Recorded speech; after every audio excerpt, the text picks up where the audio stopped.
Hi everyone. Yeah, it works. So today I will briefly talk about building a resilient e-commerce and delivery model for Ukraine, as I'm sure you know, during the war.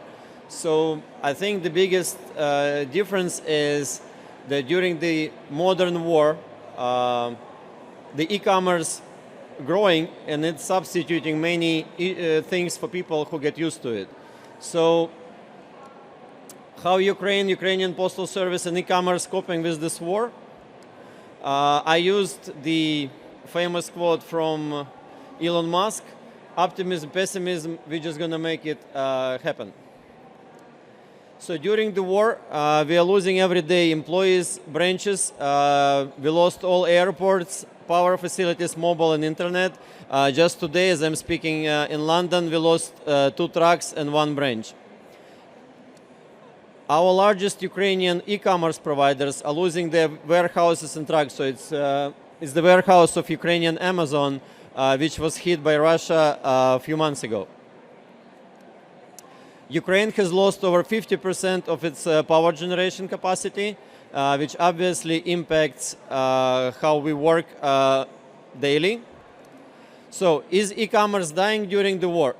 So there is no power, oftentimes no mobile. Over 7 million people had left the country and over 1 million people in the army.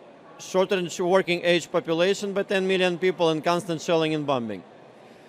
But the reality is e-commerce quickly recovered and forecasted to grow at even faster pace going forward. Now, why does it happen?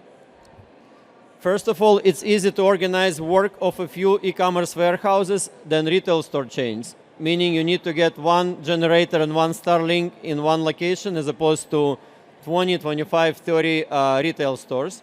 So the e-commerce providers quickly adjust. Second, and that's the actual picture, Ukrainians get used to ordering online e-commerce goods, whether on front lines, schools, cafes, or when there is no power at home. So on Friday, I went to the front lines in Donetsk region and I personally delivered parcel to one of our soldiers with the help, by the way, from our friends from DHL. So when I delivered that box, I asked, what is it that I'm delivering? And he said that it's a 3D printer that they ordered from UK, that they're going to print details for the drones to keep fighting so they don't need to wait for the details from China to come for the drones. Things like this happen every day. That's why people expect delivery. Now, how do we do it? First of all, we try to find any possible way. So when the war started and there is a curfew at night when you cannot move, we start using the trains.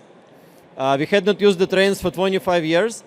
We launched it in 5 days. By now, we carried over 20 million parcels by trains, trucks, and planes.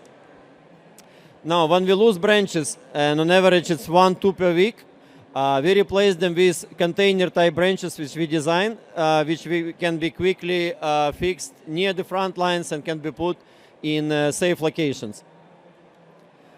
We've created 100% digital infrastructure that works without power, internet, or heat. We have over 1,500 generators and Starlinks and 70,000 POS terminals, which means we can work under any conditions, even though we're also learning. So as we learn, Starlinks don't work when you have anti-drone air defense system. So because it interferes with the signal, now we use optical internet or some other means to keep operating. Now this year, Russia is going after heat infrastructure in Ukraine. So in addition to Starlinks and generators, we're adding a heating device in our branches and sorting facilities so we can independently operate whether there is a central heating or not. For deliveries, we use armored vehicles and we use also about 2,000 movable branches, which allows us to quickly get to any single city or village in Ukraine, depending which road is open. And we provide 100% coverage of cities and villages, even those close to the front lines. Obviously, not every business is ready to adapt, so in order to provide full scope of basic services, postal, financial, food, we had open pharmacy, and now even when the pharmacy is closed near the front lines, we can deliver pharma products to people, again, on 100% territory of Ukraine.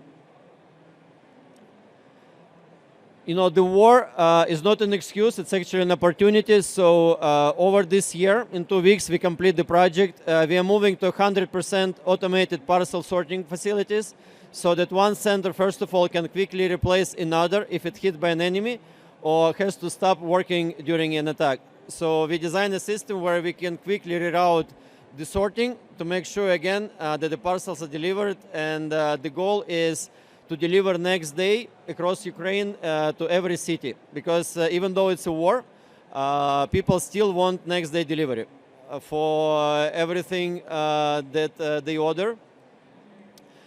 Soldiers need next day delivery because tomorrow they can be transferred to other location, and they obviously want to receive what they need where they are today. That is why we are building the network that adjusts to every possible request. Now, as I mentioned before, Ukraine unfortunately does not have any airports today. But through the network of our friends and partners from DHL and other postal services, we connect internationally through trucks and planes. And not just connect. We got EMS Performance Award for 2023. Again, it's a full year of war. Where our times for delivery is number 4 in the world. So at this point, from Ukraine to Australia, it's 14-18 days. Ukraine to USA, 10-14 days, even though about 50% of parcels, 8 to 10 days. Ukraine to UK, 5 to 8 days. And that's by days, it's address to address. This is not country to country. We are building more truck routes. We are building more plane routes. My dream was to launch postal train to Europe, but unfortunately European regulations got in the way, and we've been working on that project for 2 years now. So hopefully if it launched, we'll shave about a day or two also, where we take it by the train to Europe, and from Europe we can obviously fly around the globe with the planes. We also got a bunch of awards. We opened the store and eBay with our famous stamps. And we got eBay awards for Rising Star for delivering within 5 to 7 days globally all the orders made in Ukraine. So we also keep about 60% market share in international business, both import and export. And import, I'm sure everyone knows import. We are top 5 markets for China. Right now, average delivery time from China to Ukraine, 8 to 9 days to the address, to people. And we keep SLA about 92% SLA for delivery. We plan to open a second international sorting center and get that SLA to 98%. But what is also important that we are supporting over 750 million euros small businesses in Ukraine that sell on Amazon, Etsy, and eBay. If you look at Etsy and sort by Ukrainian goods, you will have 1.3 million SKUs from Ukraine. So again, with the help of our partners, we keep their goods delivered on time.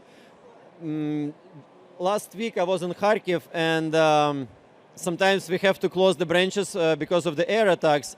From Kharkiv, actually, it's 39 seconds for the rocket to hit from Russia. So we have to be adaptable. So when I come to the branch, one woman came. She had the box for the US, and I asked her, she recognized me, took a selfie. I asked her, what is it that she's shipping? So she said that she has her business for wedding glasses, that she does custom wedding glasses for weddings in the US, shipping through us, and through that she is supporting 5 families. So there are thousands of small businesses like this that we support, and that we ship across the globe. And obviously our major markets is UK, US, Canada, Australia, because Ukraine is the English-speaking country. So Ukrainians already actively buy goods on the UK-based e-commerce stores, Next, ASOS, eBay, Amazon.